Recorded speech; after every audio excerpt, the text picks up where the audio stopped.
Hey, welcome to the Hell Has an Exit podcast. I'm your host, Brian Alzate. This show is not affiliated with any specific 12-step program. If you or a loved one is struggling with an addiction, please find a local 12-step meeting. If you believe you may need detox or drug treatment of any kind, please call 888-699-9395 to speak to a specialist. The show is sponsored by United Recovery Project, a state-of-the-art drug and alcohol rehab facility. You can visit our website at unitedrecoveryproject.com.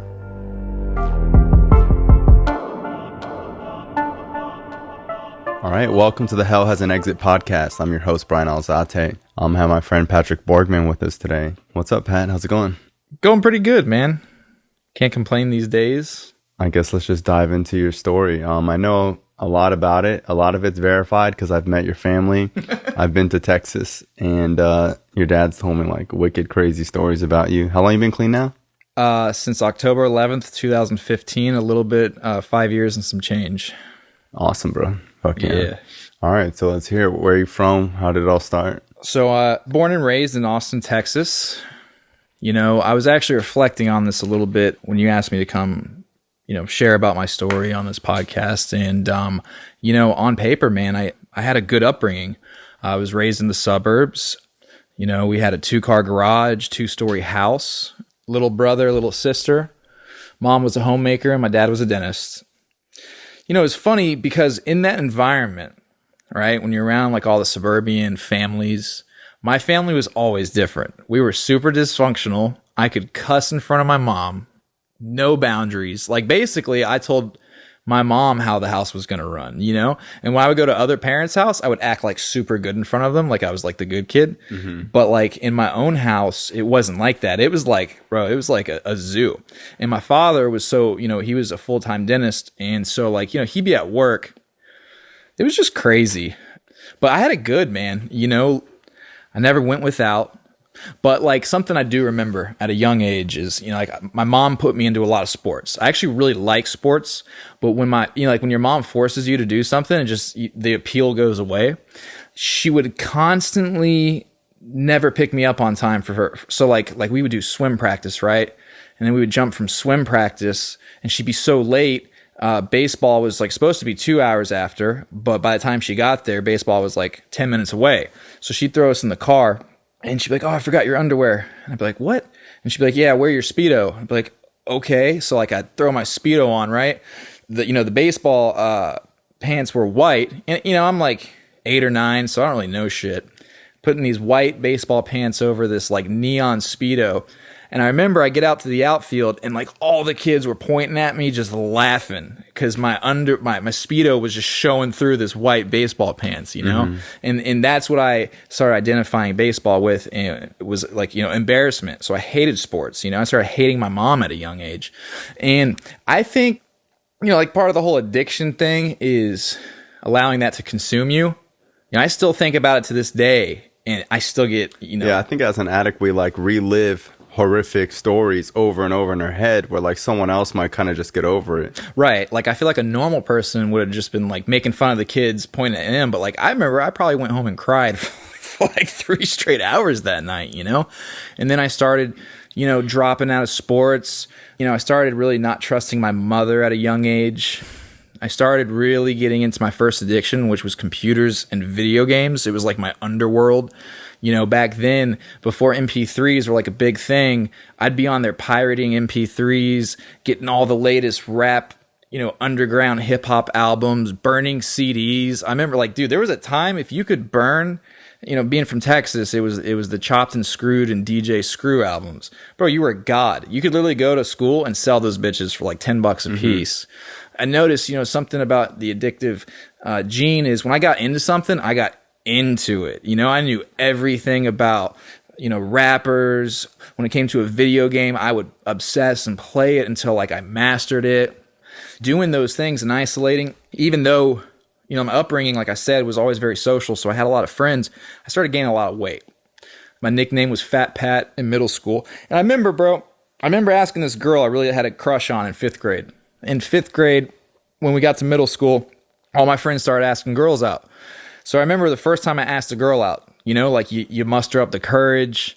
You're worried what she's going to say. And I remember she looked at me, she goes, no, you're too fat, you know? And like, I don't think I ever to this day asked out another girl, you know, like my self-esteem was crushed. I think food was a first addiction as well. And, basically I never really liked myself, looking back, like I never really loved or liked myself. I always wanted to be skinnier. I always wanted to be in shape. I think that formed my, in middle school, when kids started smoking pot and stuff, that was the group I kind of like gravitated towards because we're all kind of like outcasts, and the skaters and, like if you had the wrong airwalks back then, you were a poser, like the whole dynamic. And I feel like I fit in with that group. My parents were out of town for the weekend, and me and my cousin broke into my parents' closet, and we found this box, right? And there was a lockbox, and my cousin somehow, jimmied it open, and dude, we found like a quarter of swag weed and a bunch of papers. And before that, I was terrified of drugs. My mom used to instill in me that drugs are the devil, and if I ever catch you smoking weed, blah, blah, blah. And I caught my parents, obviously, smoke weed. So I like basically extorted them, and I was like, you guys are going to let me smoke weed. My freshman year, I started getting a lot of notoriety in the high school because I could throw parties at my house, like nonstop, like when we had keg parties on the weekends, my house would be the place people would end up at. I started selling weed. Dude, I did that same passion I had for the video games and shit like that and took it to the weed. I remember I had every bong, like first it was like the shitty graphics bong with the clown at the bottom, and then it was like the glass on glass, just getting into that lifestyle, man. And at that time, drugs were awesome. Drugs were my identity. You know what I mean? And I really liked that. And what kind of rap were you listening to? Oh, dude. So back in Texas, it was all Screw, bro. We grew up on Screw. That was the jam. Even though I liked everything, like I liked, like the New York hip hop underground scene with Big L. I was like discovering rap like that. Dude, I remember Miami popped off with Trick Daddy. I was really into rap and the culture. So like I would like study the coasts and how, and like the Bay Area rap, like when E40 was big. But rap music influenced me a lot to the whole gangster and selling drug side, like I think like every suburban white kid just that for some reason appeals to them so dramatically, I remember though, I always remember this, right? So like in Texas, you get the dirt shitty weed, right? You can buy an ounce for like $40, and then you get the good weed, which is like 400 an ounce, right? And I was always looking for that perfect bud that was going to take me to how I wanted to feel. I don't know if like if you can relate to that, but like I always thought there'd be some like badass weed strand that would get me high how I wanted to get high. And I could never find that in weed. And the first time I found that actually was in Adderall. Cause, when you're 15, you know how high school is? Dude, Adderalls are just passed around. You know what I mean? And the first time I took some Adderall, I felt like I could talk to girls. That's all I ever wanted, dude. Was feel confident to talk to women. And Adderall did that for me. And it probably fucking talk to a wall. But it made me think I could. So like, if you look in hindsight, I was probably just acting like an asshole in front of these chicks, talking my fucking, mouth off and whatnot. It was the first time where I noticed like a pill could take me to like where I wanted to feel, and I would like try to balance it out with smoking weed. But dude, shit got crazy in my house, right? So my mom, she was having her issues, right? And then, bro, like I was growing weed. The cops were starting to show up at my house every weekend. We were getting like, the door was getting kicked in and raided. You'd see like 15 little fucking punk ass kids running out the side. And then the DEA got involved. Someone like tried building a case against whatever was going on in my house. I think we were in a nice neighborhood. So I think they thought we were selling heavy drugs. And bro, they like dug through my trash. They found like all these like broken bongs. DEA? The DEA, dude, there's a whole file. When they're done with everything, they give you the whole file, right? Because there was never a case. They didn't give a shit. And I remember, so we had a sauna next to, like, I had a 3-story house. I actually just Googled it. This house is worth $1.2 million in Austin right now, right? Fucking nice house. Had a sauna in it. And I was growing weed in the sauna. And for some reason, when the DEA came and searched everything, they didn't think to check the sauna. So they didn't find anything. They found some, like, resin and, like a quarter of some shake. They just didn't care about that. They thought they were there to find some real fucking drugs, I remember that was like really like kind of traumatizing to me because I was a senior in high school. I went off to college, I stayed taking the Adderall. I got my own prescription by this time. But what got really big was the OxyContin scene. And we were already starting to sip lean because it was, it was part of the culture of rap. But like I never got an opiate buzz. And I remember to this day, man. Yeah, I remember like I was already hardcore on opiates. So like whenever I would do lean, it's nothing like snorting an oxy. It's a joke, like, right? Yeah, it's like those rappers are just wasting their money, It's crazy. So I remember, dude. So Eminem just came out with the album Purple Pills, right? Mm-hmm. And we're about to take a road trip. D12. D12, bro. It's like, bow, wow. So, bro, I remember, bro, I get my first 40 milligram Oxycontin. And, it wasn't like I just wanted to, because, Oxy's they're saying it's killing people. Shit's crazy. I was just experimenting. And my boys were down to do it.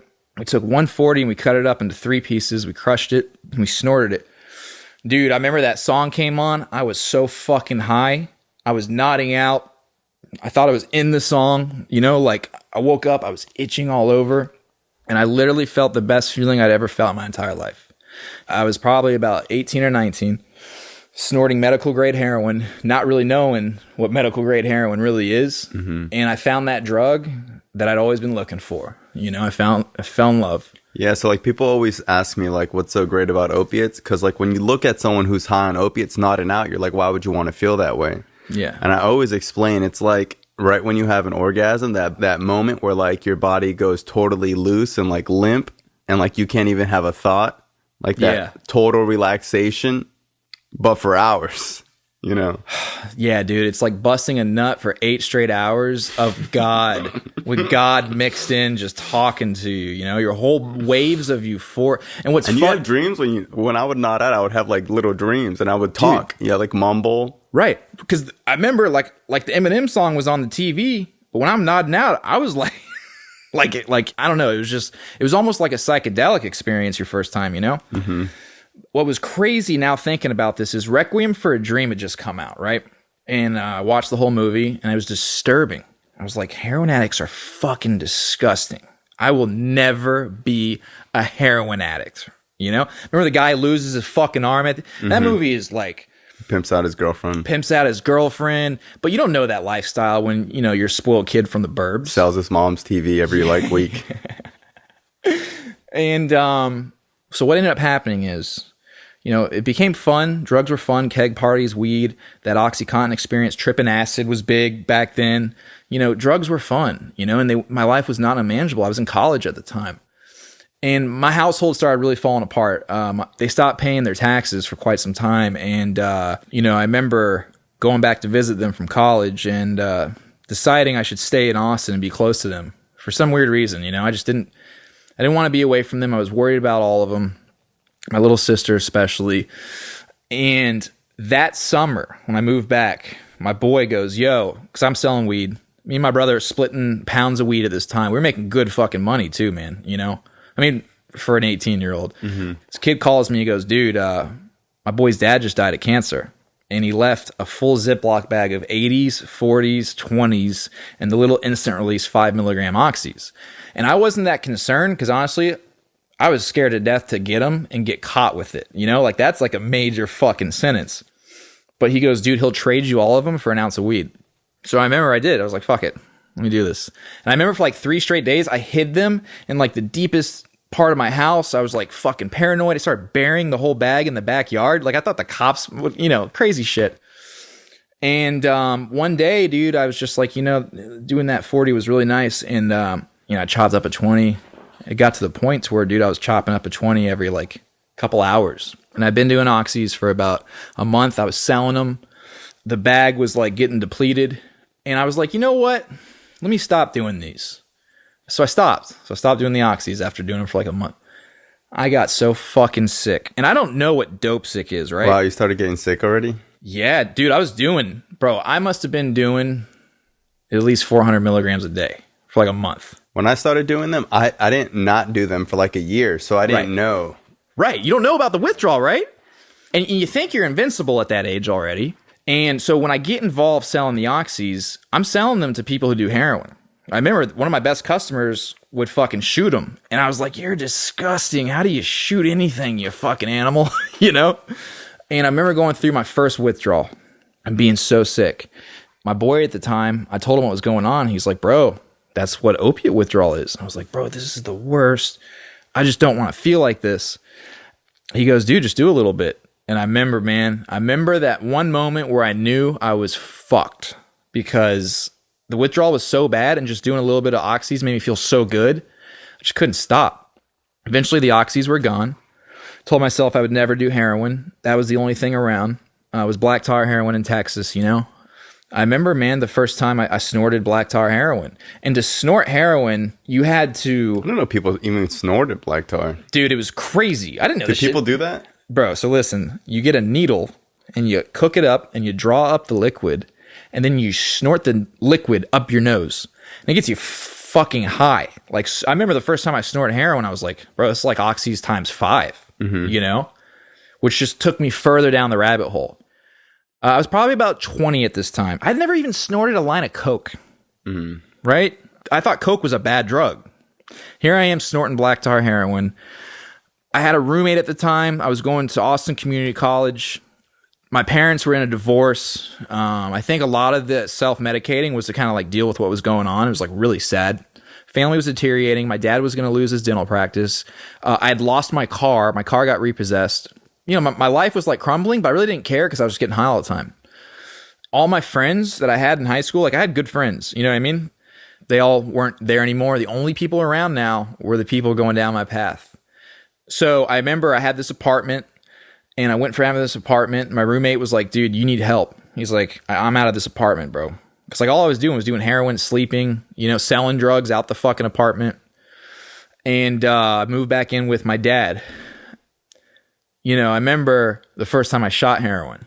I had this lady I knew. She was, you know, because I was like, you know, always trying to slang it and finesse my way to get free drugs. And she would shoot it, and I knew she shot it, and I was tired of snorting it. I wanted something stronger, and I remember, dude, she like shot it in my foot.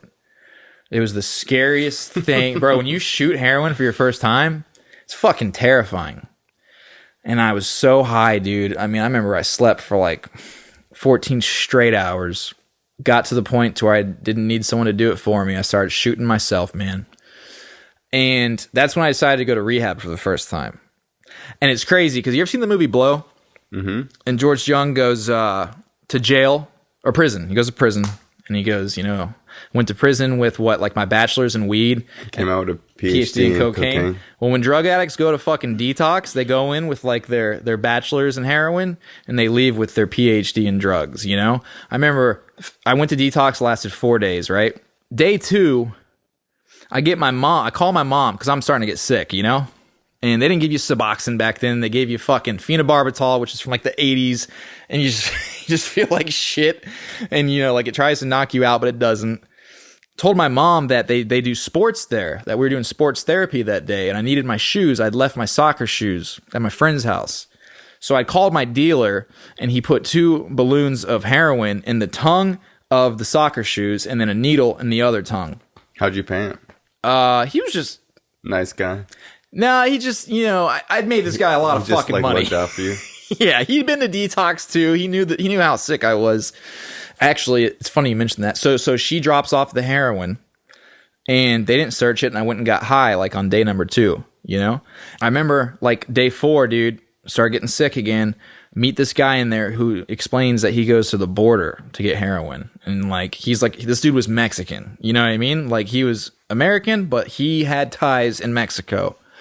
And me and him plotted. We like took our last dose because the nurse gives you a dose. There's a state funded place, nothing fancy. They gave us this dose and we just put it in our hands and walked out the door. And we're like, if we get sick later, we'll have this dose. And dude, within 24 hours, for the first time, I didn't have any money, but I had a car.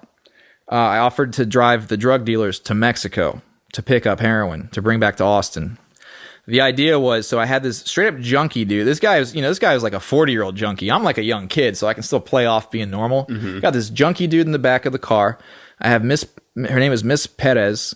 She was the neighborhood. She was like a 50 or 60-year-old Hispanic woman who like had 2 kids that were both strung out on heroin. She was normal as hell. She went to church and shit, but just sold heroin. And she's in the front seat, and the idea was we were going to Mexico so I could meet the grandparents of the girl I'm about to marry. It was the worst story ever, right? So we get to Mexico, dude, and I'm starting to get sick, and we buy 2 ounces of heroin. And I remember, dude, it was fucking nuts. So that's a lot because people sell Heroin by the point two. Yes, no, point one was $20 back then, right? So 2 straight ounces. And dude, in Mexico, 2 ounces was like $1,400. Nothing. Bad. And it was raw. So they would take that, bring it back to Austin, and fucking live like kings, you know? So first we have to test it. So that was the cool part, because I'm sick, you know? And I remember, bro, they give us needles. I say, go test it. We go test it like right behind the house. First off, we're buying heroin. It was a fucking car audio, like this car audio shop, you know? It'd be like being like at Best Buy in America and like, you know, let's bring in the heroin, you know? It was fucking weird. In Mexico is like desolate. Like the roads are rock. There's like really poor people just roaming around. So we're going to shoot up heroin. Dude, this guy comes out of like left field. He's like, oh, he's like, you know, trying to talk English to me. Like, let me get some. I'm like, no, get the fuck out of it. Like, where did you come from? Like, dude, like I'm serious, like out the woods, like a fucking crawler from Walking Dead. So we do the heroin. It wasn't even like that great, but we're like, just, you know, let's get it so we can get back home. So the guy in the back seat, I remember, dude, I haven't seen him since, put 2 ounces of heroin up his ass, right? And I remember them getting it ready in a condom and then wrap it like they had this special, and it was like this, it was pretty large. It was pretty large, dude. Yeah. And I remember, I look back, I look at his face, and it's just red, dude. His face is beat red. I'm like, are you okay? He's like, yeah, man. He goes, just don't go for any bumps, man. I'm like, the fuck? So we get to the checkpoint, and like you said, are you nervous? Bro, I was shitting my pants. You know what I mean? I was starting to do new things. But when you're like strung out, you just don't care. You just roll the dice. You know, like your thought process of like your soul and your God conscience is gone. It's just, no one's telling you this is a bad idea, but I was nervous. They see us and right away, like, get out of the car. They didn't even like, you know, ask me questions. They're like, get out of the car. They split all 3 of us up, put him in a room, put her in a room, put me in a room. Our stories all matched up, right? What was the story that you're going? That we were going there to meet the grandparents to get the blessing, like they're super Catholic, and I was going to marry her daughter. I see them put him in handcuffs, the mule, the guy with the heroin up his ass. I'm like, oh, God damn it, he snitched us out. The fucking idiot had a traffic warrant from San Antonio. So now we're on the American side, right? They took him in. I haven't seen the guy since. Wow. I remember they're like, hey, follow your friend to jail, and you can bond him out. Dude, we just... You just left. We just left him in Mexico. Or it was America at this point. I haven't seen that guy ever since, bro. What a scumbag. And shit was bad, dude. Bro, I mean, kept shooting heroin, right? And then went back to treatment. Met a guy who introduced me to crack cocaine. And I remember this, dude. I remember this clear as day. This really nice guy. He was probably about, 33. He was a successful businessman in detox. Really bad heroin addict, right? He bought from Miss P. He's like, I think I seen you at Miss P's house. I'm like, yeah, I got, like, that's like my plug. Well, back then we call it Connect. We AMA'd together. And we go to Miss P's. And I remember, dude, I see this guy shoot heroin in his neck. Right? I'd never seen that before. He's like, yeah, bro, this is where you're going to be one day if you keep this up. And Miss P's son was there, and he wanted a ride to go buy crack. He was a vicious crackhead. He got free heroin, but he loved to smoke crack, right? And so we all gave him a ride. The guy who was shooting heroin in his neck looks at me and he goes, don't smoke crack. I'm like, what do you mean? Right? He goes, you think this is bad? He goes, you go down that road, it gets a lot worse. This is a guy who was shooting heroin in his neck, 30 minutes before. Miss P's son pulls out this little fucking busted ass crack pipe. You know what I mean? Where like the Brillo was, all it was a Brillo in glass. Mm-hmm. And I take my first hit of crack. My fucking ears started ringing. Could hardly breathe. I started adding that to my regiment. And dude, it was like how old are you at this point? Like 22. All my friends are in college. I'm smoking crack with Miss P's son, dude. I'm straight shooting dope. I'm always wearing button-down shirts now. I'm a full-fledged fucking junkie. I was Fat Pat, now I was fucking skinny-ass junkie Pat, My dad was letting me live at his house at this time. I think he felt bad because, my mom and all the issues going on. I started selling black tar real heavy. I was getting 5 grams at a time. Miss P, she would like front it to me. I bring her back her money. And I met this guy in the same state run. So like it was called ARC, Austin Recovery Center. It was a state detox. You show up. If there was a bed, they'd let you in. And dude, anytime I got real dope sick, that was like my place to go. I met this guy, David. He was on disability. He got like 3 G's a month. and he had all this money saved, and he had this nice fucking house in the suburbs, and he loved black tar heroin. He would give me $500 a day to go get him heroin. And bro, I'd give him like half a G for $500. You know, I was like robbing this guy, and I would keep 4.5 grams for myself. And my habit got so bad, dude, I was shooting up so much fucking heroin. It was like Disney World for a drug addict. Bro, I remember I'd bring him over to my dad's house. Like, this is my new friend, Dad. And it's just like a 50-year-old man hanging out with this 22-year-old strung out. Like, my dad, bro, looking back at it, I put him through a lot. Like I just had a kid, right? If my kid ever pulled that shit with me, he would have been out of the, you know, like I put my dad through hell. It's pretty cool. I don't get to talk about war stories like this, but dude, this one time I had 5 grams in the freezer, right? And, you know, keep it in the freezer. It stays hard. It's like the best place to keep your tar. Well, fucking came down. It was a Sunday morning. It was 9 a.m. I go to look for my 5 grams and I can't find it. I'm starting to tear up this fucking freezer, dude. Like ripping plastic. My dad comes downstairs. He's like, "What the fuck are you doing?" I go, "Dad, I gotta get honest. I had 5 grams of this drug dealer's heroin in the freezer." He goes, "What?" I was like, "Yeah, man." He goes, "Wait a minute." He goes, "Dude," he goes, "I came down this morning at like 7 a.m. to get some ice water, and this black thing just came out the ice cubes. So I flushed it down the toilet." I remember, dude, I started crying like a little baby.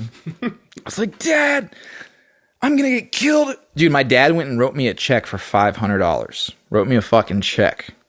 Like, codependency at its worst. Didn't understand boundaries. You know, that was like my life at that point, you know? Fast forward, you know, this is probably my favorite part of the story. So shit got really bad. Never fucking got clean. Went on the methadone program. All right? Started getting heavy in the crack game. Because when you get on methadone, you can't get high on heroin anymore. So crack cocaine becomes your best friend. And Xanax. I love crack. Crack and Xanax, too, were like, that was the combo, dude. And I learned how to shoot coke. I learned how to shoot crack.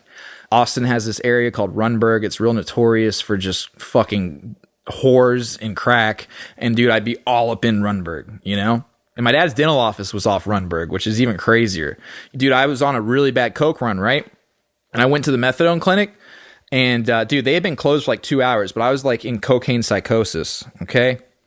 And I remember I show up, they're like, "Dude, we're closed." I started just profusely crying. I don't know, I was just out of my mind. They said I hopped in my car, just drove right onto the highway with like out looking, you know, went straight to my dad's place, come into my dad's dental office barefoot, bleeding out of my feet because I was shooting coke in my feet at this point. My dad's now wife was the dental hygienist at the time, Sherry, went and bought me a pair of shoes at the Payless across the street and drove me home, and I slept for 48 straight hours. When I woke up, the car I had wasn't my car. Apparently, this kid that owed me $20 for a bag of coke, I fucking took his car keys in his car and just drove off. My dad said he came home at 5 o'clock in the afternoon, and I was holding a boulder over my head, was protecting the house, because I was starting to see shadow people, and I thought people were after me. And I remember when you were with me in Texas, my dad fucking told you about that story. He was like, "Yeah." He's like, I remember he was like, "Yeah, man, this one time I was leaving to go to work and Pat was holding this rock over his head at the bushes. And when I came home from work, he was still holding this fucking rock over his head." That was probably, so that was my bottom, the first of many. And my dad shipped me off to Florida. So I come to Florida. South Florida. This is during I never heard of a Roxycontin, by the way. You fucking people in your Roxycontins, right? We had 40s, 80s. We had Oxy 80s and we had Roxys. Yeah, but the Roxys were like a Florida thing, bro. You didn't see those in Texas. What year is this? I think it's like 2005 or 6. That's crazy. That's like when I was doing them. So I come, I'm going to start my life over, right? And, you know, I was on the methadone. Anyways, it didn't take long. I think it took me 48 hours to realize there's crack on every block in South Florida, dude. You know, and once you're in the crack game, you know how to sniff it out. You just go to the worst neighborhood, you know, like you find it, right? And that's what I did.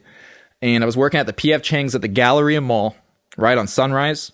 And I would get off work with my tips and I'd walk up a mile to Powerline and Sunrise. And I would literally live in those neighborhoods for 48 hours, come back to work, you know, in the same fucking clothes, disgusting, raising hell at the methadone clinic, selling Xanax. And eventually, Broward County don't fucking play. Austin, I never got in trouble. I didn't have a record.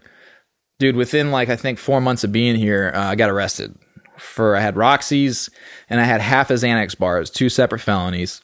Went to jail, got bonded out. I was living with my mom at this time. She had moved down here when my parents divorced. And I'd met this girl. She was a stripper at Scarlett's. This girl was hot. For some reason, she liked me. She like took me into her house, let me live with her.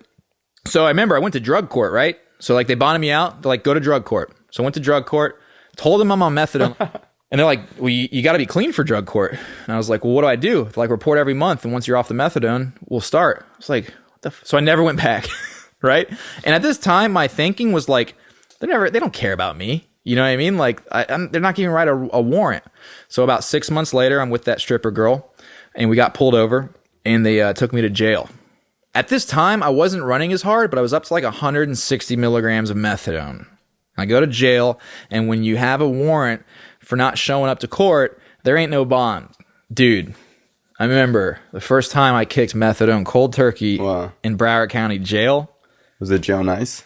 That was, bro, so disgusting. And I remember, so actually, Broward County is not that bad because they have a detox program. They put you in a 5-day, they give you Ativan and shit. Really? Yeah, Texas don't give you nothing. But it didn't matter. Bro, after a week is when the withdrawals start happening, you know? And if I could describe how methadone withdrawal really is, you feel like you're 90 years old. Your bones hurt. Everything hurts. Your anxiety's through the fucking roof. All you can think about is how you literally want to rip your legs off and beat yourself over the head until you're unconscious because you're in so much misery. And that is for fucking 60 days, you know? So like, I remember I'd be detoxing, right? On like day 8. 160 milligrams of methadone is an insane amount. Just nothing. I was in the clinic with guys 300 with them. With them I didn't even know they did that in Florida. Bro, and then I never abused methadone. So I always took it as prescribed. I loved it. I'd sleep. I'd eat fucking bowls of cereal, fall asleep in the cereal, smoke Marlboros, just feel good on that dose. I knew guys that would buy methadone at the clinic. Like I never did that. I was straight.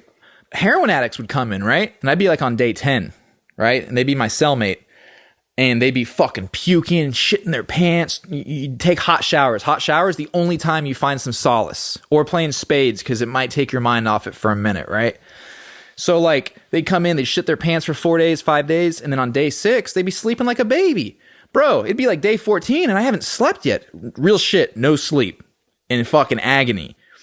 Anyways, I sat in there for the first time, 45 days, kicked the methadone, man. And you know, like this thing about addiction is you just don't, like when you don't have any program or understanding of addiction and the disease is so strong in you, I always thought I knew it was best for me. Smoke weed, get a job, and it's going to be okay. You know, smoking that little bit of weed was the dumbest thing I could ever done as an addict, but I didn't get it.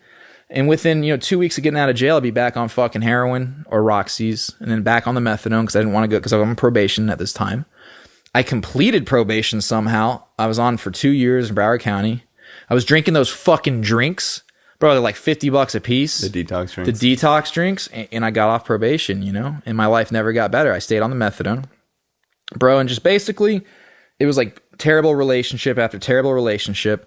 I went first to Florida, back to Texas, then to New Jersey. Every state I went to, I got strung back out on heroin, went back on the methadone program, ended up getting arrested, started getting arrested in Texas.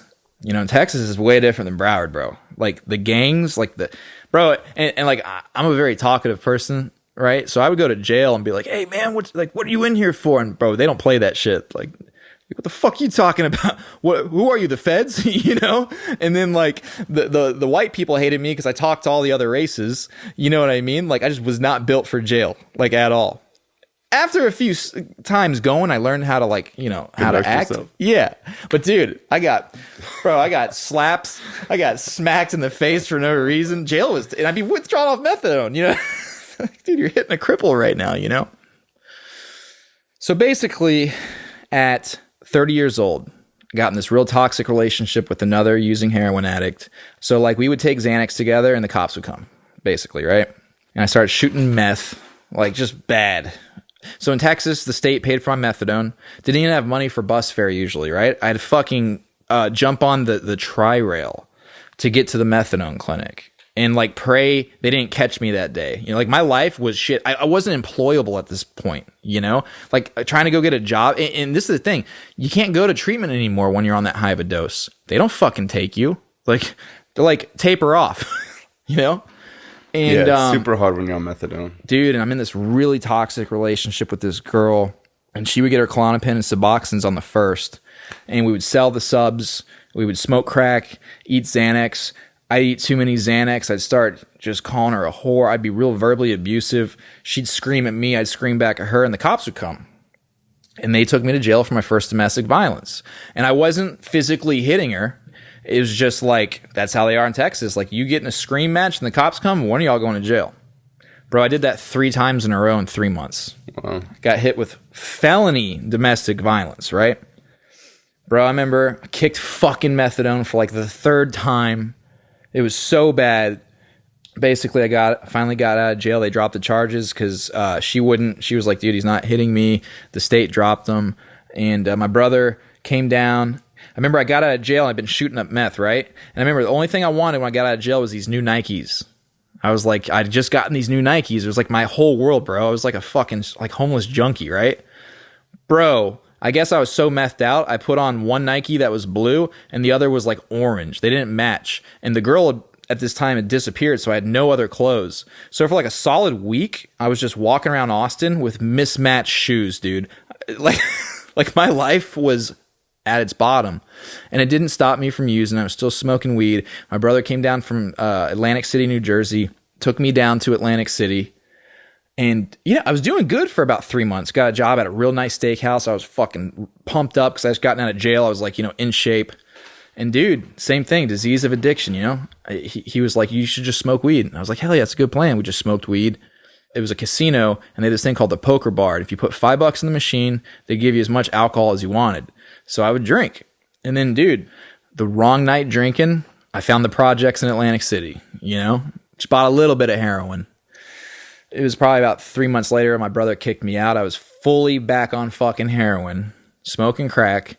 By that time, they started calling me Project Pat because, the people I worked with, the line cooks that lived in the projects, be like, dude, I see you constantly running around the projects like a fuck. Because I always get blacked out drunk to go buy the drugs. So, dude, you were, out there just wailing like a wild animal running around the projects, I went back on methadone. I got back to that place where I was unemployable, and I was on the methadone program. The methadone clinic was going to kick me off. You gotta be, they give you a lot of chances, I remember, bro, like it was yesterday. I'll never forget this, man. I was just reading this book about spirituality, and to truly get to a place of real spirituality, right? You got to go through, and that's why I like this podcast name, Hell Has an Exit. So I've been in hell for so long, I was on an animalistic level, and I didn't want to die, and I cried. I remember bawling my eyes out. Dad hadn't talked to me in years. Well, no, he'd still talk to me here and there to make sure I wasn't dead, but just no one was around. I was in Atlantic City. My brother had taken off, no one was around. I just couldn't do it anymore. And I was willing to do whatever it took to not feel like that moment, like how I felt. And I really feel like that's where God intervened in my life. I really feel like that's where I had a spiritual awakening. And I met this kid. He was in the methadone program with me. He had they'll put you in rehab on methadone down there. And I guess he came back from rehab and he got heavily involved in Narcotics Anonymous, right? And this kid was bad, dude. He robbed fucking people. He used to hang out at the sex store and act like he was gay and just rob fucking gay dude. He was hardcore, bro. I was never a tough guy, bro. Actually, 2 weeks before I decided to get clean, I got beat up by a 14 and 16-year-old. I was trying to buy crack, and they beat the shit out of me, in an alley. I was never, you got, fight or flight? I was, the fucking flight guy, naturally. I remember, these kids started whooping my ass, and I just started, throwing my arms up, There was something to this kid, dude. There's something to him. I had to know. I came up to him, and I was nervous as fuck, and I said, bro, I need help. Looks him dead in the eyes. And he goes, yeah, dude. He goes, you do need help. I'm like, what do you mean? He's like, bro, you were barred out of your mind about a week ago in IOP, and like you asked this ridiculously dumb question, and everyone started laughing, and you just turned around and like when you're on Xanax and you give people that evil eye, like you're gonna really kill them, you know? He was like, I don't know what you're on, but like you're something bad's gonna happen. So he took me to my first NA meeting, and all he asked of me was, give a shout out to my boy John P. All he asked of me was to not get high. He goes, just don't get high and come with me to this meeting. I lived in Atlantic City. When you're like really down to your lowest of the low, they have these things called boarding houses, and you pay for them by the week. You rent them by the week. They're full of bed bugs. They're on top of like Irish bars. They're disgusting. Well, he lived in the boarding house across the street. So like I remember like we met up and he took me to my first NA meeting, bro, in the fucking heart of the ghetto of Atlantic City. I walk in there, dude. People are talking about fucking clean time. People hugged me up. Dude, I'll never forget that first NA meeting where I found hope. You know, like going from this shell of a human being to like... That was the first time you ever experienced a 12-step meeting? Bro, I can almost cry right now because, dude, I knew it was going to be okay. You know what I mean? Like, life had just gotten away from me for so long. I thought I was going to die. You know, like I welcomed death. And I didn't understand that I could ever be happy, right? And don't get me wrong, I'm on methadone at this time. But that night I went home and I threw away all my weed. And they gave me a basic text. And dude, the next morning I was like, John, what's up, dude? Like 8 in the morning, I'm like, when's the next meeting? You know, like they say do 90 meetings, 90 days. Me and this fucking kid, we probably did like 300, 400 meetings in 90 days in Atlantic City. And dude, I started going down on my methadone. I remember I would pick up key tags. They're like, you can't pick up a key tag. You're not clean. And I was like, whatever, bro. I'd pick up my 30-day key tag. They'd be like, he's not clean. You know, whatever. Dude, NA, I gotta say, Narcotics Fucking Anonymous at that time saved my life. So this is my story, right? So it's like where like the recovery starts. My mom starts talking to me again. She knows something's different in me. You know? I'm calling her all the time. I'm checking on her, seeing how things are going. And she lets me come down to South Florida with her. And I'd been, dude, heavy in NA, dude. Practicing honesty, praying every day, you know, feeling good about myself. I get down to like at that point probably like 60 milligrams of methadone. Come to South Florida, bro. South Florida is so different than Atlantic City's NA, dude. You know, like meetings out there were an hour and a half. I come to South Florida, it's a bunch of fucking kids. I remember I go to this meeting at Mainliners. I rode my bike up there from my mom's house on the beach. Bro, I'm fat. I'm beat down. You know, the methadone really, bro, I had probably gotten up to like 270 pounds at that time, right? And I had a bicycle. I go up to the meeting and, you know, it was just really different. It was very cliquey. There were hot girls all around. I didn't feel very comfortable. And I remember, I think I left that meeting and started to go look into AA because I was just like NA to me seemed like a circus, you know? I remember, man, I go to meetings all the time, dude. You'd always just catch me hanging out at the 12-step house. It was the 12-step house. And then back in the day, they had, what was it? Was it Back on Track? Back on Track. Back on Track with the couches. And I got abducted by this like AA cult because I was such a loser, bro, in recovery, right? There was this AA cult called the South Florida Group. Shout out to the South Florida Group. And they basically like look for like just lame ass dudes, you know, like walking up to the meeting with a backpack, no friends, and like, hey man, like, do you believe in God? And like, do you believe in recovery? I'm like, hell fucking yeah, I believe in God, motherfucker. You know what I mean? And then like ended up getting involved with that, and it was like a nightmare. Anyways, long and short is I made some friends in recovery, and they ended up getting me into treatment. This was back when you could like buy insurance through Obamacare very cheaply. And I went to my first treatment center with a whole head full of step work. You tapered off methadone at that time? Successfully. Yourself? Completely got off of it myself. That's crazy. Yeah. That never happens. Oh, and hear me out though. At the very end. So I switched from methadone to Suboxone, right? Got down to like 8 milligrams a day, down to like a quarter of a milligram. And dude, I remember I took a trip to Texas and I smoked weed one time. And then I started shooting heroin for about 10 days. So let me put that disclaimer in there.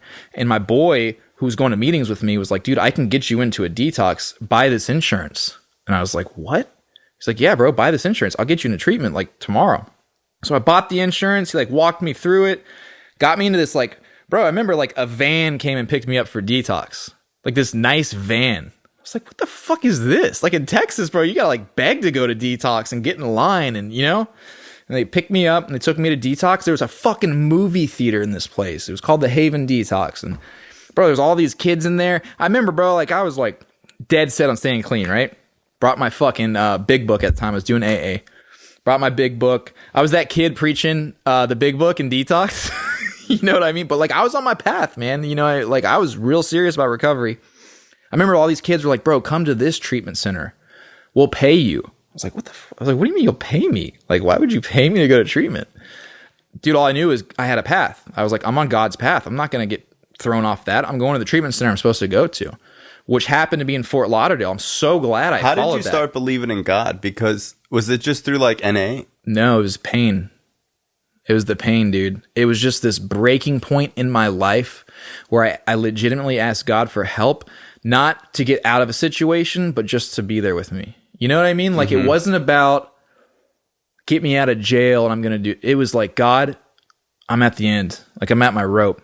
And then NA just enforced that. You know what I'm saying? Like, NA just, I feel like I've heard this before and I fucking believe it with all my being. God brought me to NA and then NA brought me closer to God. You know what I'm saying? Because when I came in there, I was just like so desperate, and I just felt this sense of warmth when I was in there, like it was right. You know, and it's crazy because I'm on methadone, but dude, something about recovery is so strong. You can be on methadone and feel God. You can feel change and honesty. You can change as a person and be on maintenance drugs. You just gotta fucking get off of them because there's no end game with them. You know what I mean? And so when I got clean and I go to treatment, I'm fat, but I'm full of hope. You know what I mean? Like, I'm like, dude, I'm going to exercise. They have an exercise. Like, they take you to the gym. I'm going to work out. I'm going to eat healthy. I'm going to get a sponsor. Bro, the first sponsor I got, so I went back to NA because, so when you get off all the drugs, bro, you start thinking about women. You know what I mean? Like, my libido was shot because of methadone. But when I got clean, I was like, bro, where the hose at? You know? And NA had the hose, dude. So I was like, I'm joining NA again, you know? But I wanted to have recovery. So like, it was like trying to find that balance. Like, I really want to stay clean. And the one thing I knew is staying clean was the ultimate goal. This old head in Atlantic City told me, if you come to NA to get women, you'll get laid. If you come to NA to recovery, you'll stay clean. And that was like my motto. I'm going to stay clean. I'm not worried about getting laid. I went to halfway. Like, everything changed about me. Any suggestion the treatment center gave me, I took. Went to halfway. Fucking never did that before, bro. I remember I put together 30 days clean. I had my job at Carrabba's, and I went to halfway, bro. All the kids are like 23. I'm 33. You know what I mean? They're there on their parents' insurance, acting the fucking fool. I'm having fun though, because I'm trying to like diet and exercise, and they're a bunch of, and I remember, bro, like, I'd be so fucked up, bro. I was like a 16-year-old myself. I was wearing snapbacks. You know, I was like 33, but dude, my mind, I hadn't stopped using drugs since I was 16. That was my mindset. And I was fat. You know, I was about 276 when I got clean, and started going to the gym, started eating right, started going to fucking meetings again, started praying, was doing great at my job. I got promoted to the head waiter within 2 months at my job. I had lost 30 pounds in 2 months. Women started like talking to me, you know? I started like becoming alive, started saving money. Within 3 months, I put the first down payment on my car. You know, I went from riding the bus for like 16 months. You know, when I hear people complain about the bus, and this was going to the methadone clinic in the morning first, I'm just like, bro, I'm just like gassed up on life. So look, within 6 months, I become head waiter. This is when I met you. I met you when I think I had 3 months clean. So Brian Alzate, right? Don't know about this guy. I'm at the meeting. It's a church, the Seventh Heaven meeting. Brian's the speaker. I'd run through 2 sponsors because, dude, like, one relapsed, the other was like fucking the girls in the IOP he worked at. You know, like my relationships with sponsors was terrible. But I knew that wasn't the program; it was them. You know, like, we're addicts, right? Because a lot of people get hung up on that. Oh, my sponsor's full of shit. I'm gonna go use, or, you know, they make up excuses. But, like, you know, you don't look at the people in NA; you look at the NA and people. So I see you.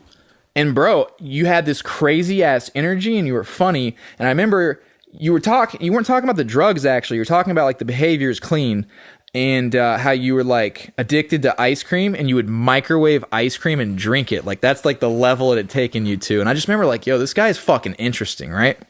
Drew A was with you. And he like introduced you, and he's like, bro, we're running Fortune. You know, Drew is just so fucking gassed up. He's like, we're running Fortune 500 companies out here, but Brian A is still doing his H&I commitment. And I'm like, yo, this guy Brian's off the chain, right? and I asked you to sponsor me. And you were a good sponsor, man. I think we went through the first 6 steps together. Did a 4-step. My first 4-step with another man clean was with you. And dude, I just kept progressing, bro. At this point, I'd lost 100 pounds. Lost 100 pounds. I had been promoted in my job at Carrabba's. I was the only person that stayed clean out of the treatment center I went to. Started managing their halfway house. Got real close with the owner. Some crazy shit went down with that. South Florida treatment's just wild. And I remember talking to you about it, and you were like, dude, a lot of shit you're doing shady. Yeah, I was like, did your boss explain that was illegal? You're like, that's not illegal. And then 2 days later, you're like, bro, it is illegal. I was like, I told you. They were wrong. But like, he drove a Rolls Royce. But like, hey, look, dude, young guy, and I don't like making excuses, but reality is, that money will fuck you up, And what was cool about you, I always respected, was you weren't ever about money. You were just like, you would just apply what NA taught you to every aspect of your life. And you were like, the money will just come. I'm just going to be a successful person because of NA, not I'm chasing money and I forget about NA. You always instilled that in me. The greatest investment I could ever make was in my recovery. And that today still sticks in my head, even though I will forget it. Bro, life was good. And then, so what happened is I met this girl. So I'd been kind of like whoring myself out. Cause like, dude, I'm getting laid for the first time in like 5 years. You know what I mean? Like I was having a ball. I was having sex with girls that were like way younger than me. That shouldn't be. Wasn't feeling good about it. Wasn't trying to get in a relationship either. And I met this girl at a meeting, and she was with her sponsee, Sarah, little Sarah B. At first, it was all like manipulation. Like I wanted to get to know her. I thought she was pretty. And I was like, "Come with me to Lester's." You know the old Lester's trick. And she changed my life that day, bro. Like it was weird because looking back at it now, I found love. Like I didn't know what love was, but I knew I couldn't stay away from her. And it wasn't obsession. It was like we were drawn to each other. And her name is Rachel. Yeah, bro. You think you have a crazy story? Rachel's story is crazy. Yeah, you got to get her on here next. But all right, so look. Okay, so that's another thing, right? So yeah, so like real talk, bro. Like I know I'm a fucking I don't want to say real deal, but I'm a very bad drug addict.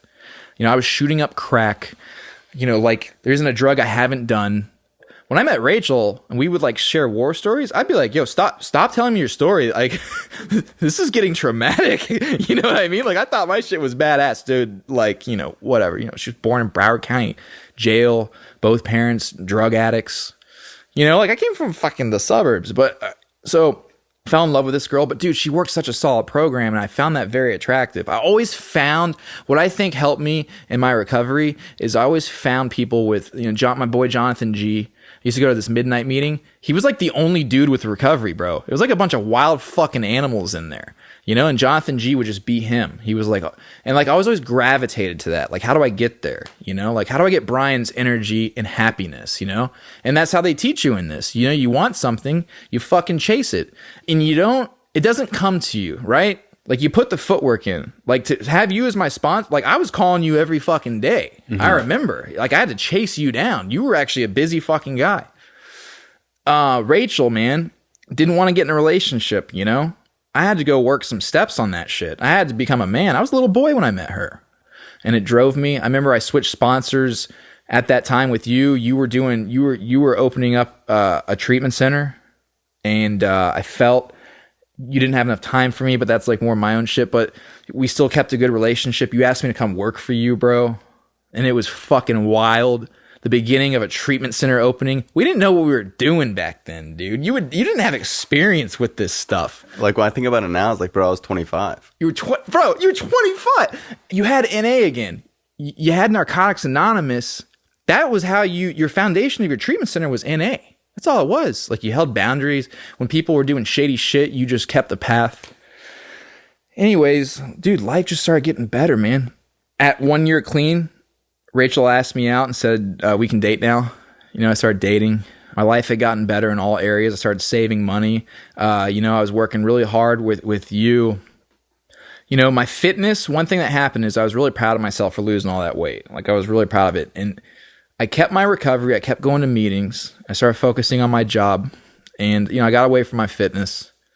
I mean, dude, at 18 months clean, I bought my first house. 18 months clean. Bro, I was homeless 2 years before that, living on my mom's couch, bought my first house. You know, had Rachel move in with me, had a girl move in with me, you know. Every year has just been, you know, they tell you this in the rooms. They say, a life beyond your wildest dreams. Dude, I started getting fat. You know, I'm in a relationship now with Rachel. I'm getting fat, but I don't care. Dude, life's getting great. I remember fucking proposing to my wife, right? Who's a hardcore drug addict too, who's in recovery, proposing to her in front of my grandma who had just been diagnosed with cancer and 6 months to live. The same grandma who called me up saying, hey, you know, you cashed your birthday check twice. Like, I don't have the money in my account to fucking cover you cashing. Like, I frauded her birthday check she sent to me every month. Mm-hmm. You know what I mean? You know, she was thinking I was going to die. Proposing in front of her, getting married. You were my best man at my wedding. Yeah, I remember going to your wedding and meeting your whole family. And bro, everybody had like the craziest stories about you. I remember like your one crazy uncle was like, we thought he was dead. We wrote him off as dead. I remember he was like, if you would have said that Pat's life cost a dime, it'd be too much. Right. And he was just like, I never thought we would ever see him ever again. We wrote him off as dead. And I remember just like talking to everyone in your family and how crazy they are. It was funny. I was a hopeless junkie. You know what I mean? Getting married now in Vermont. My family once sent me up to Vermont to get me away from drugs, right? I found heroin in Vermont. You know what I mean? I got kicked out of Vermont.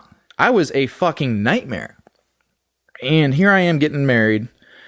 My fucking, you know, cousin, who I got to snort heroin with me one night and smoke crack, right? So like I lived in Jersey.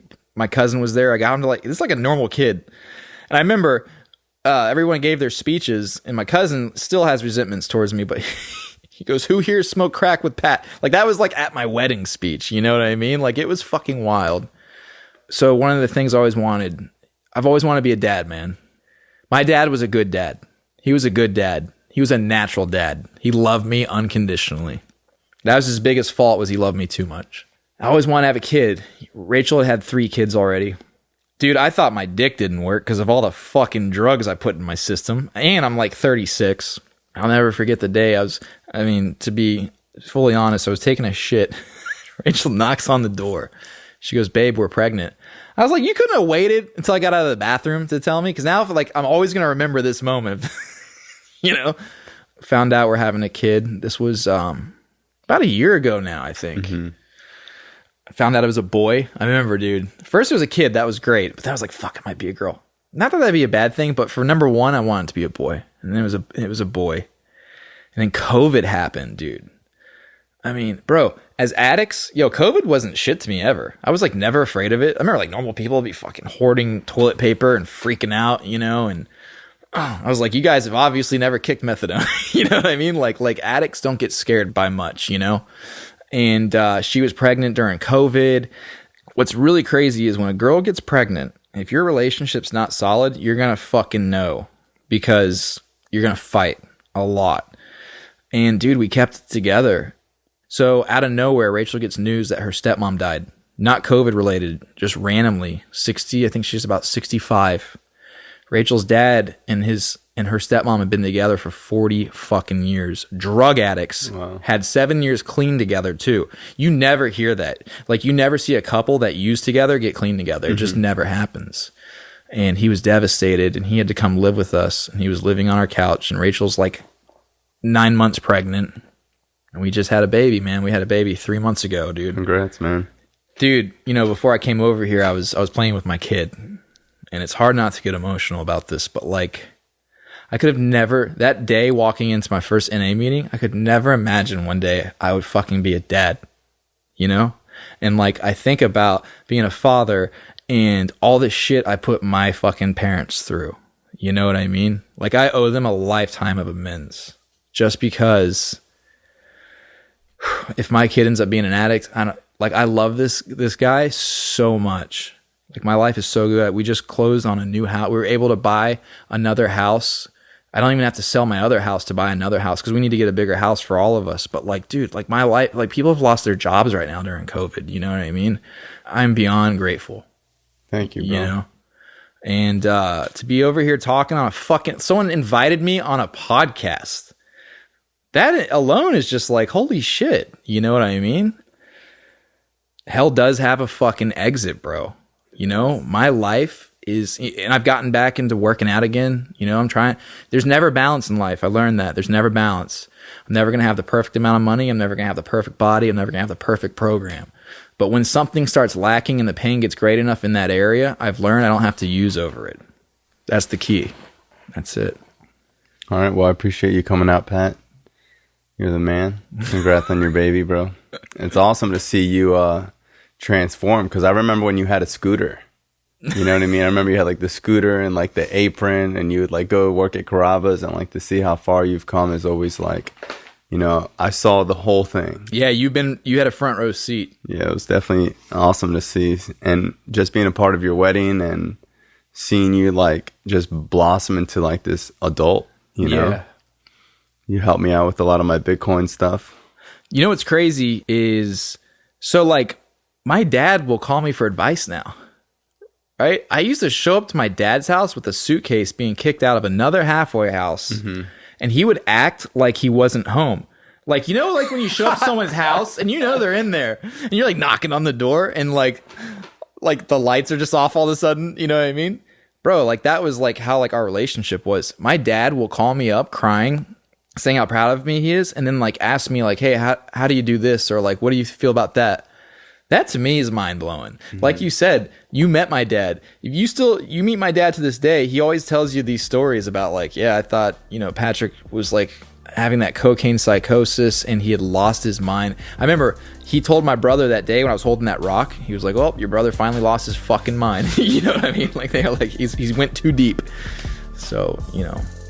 Well, I love you, man. Thank you for coming out. All right. Love you too, Brian. Appreciate it.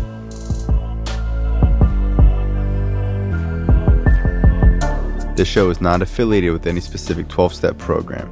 If you or a loved one is struggling with an addiction, please find a local 12-step meeting. If you believe you may need detox or drug treatment of any kind, please call 888-699-9395 to speak to a specialist. This show is sponsored by United Recovery Project, a state-of-the-art drug and alcohol rehab facility. You can visit our website at unitedrecoveryproject.com.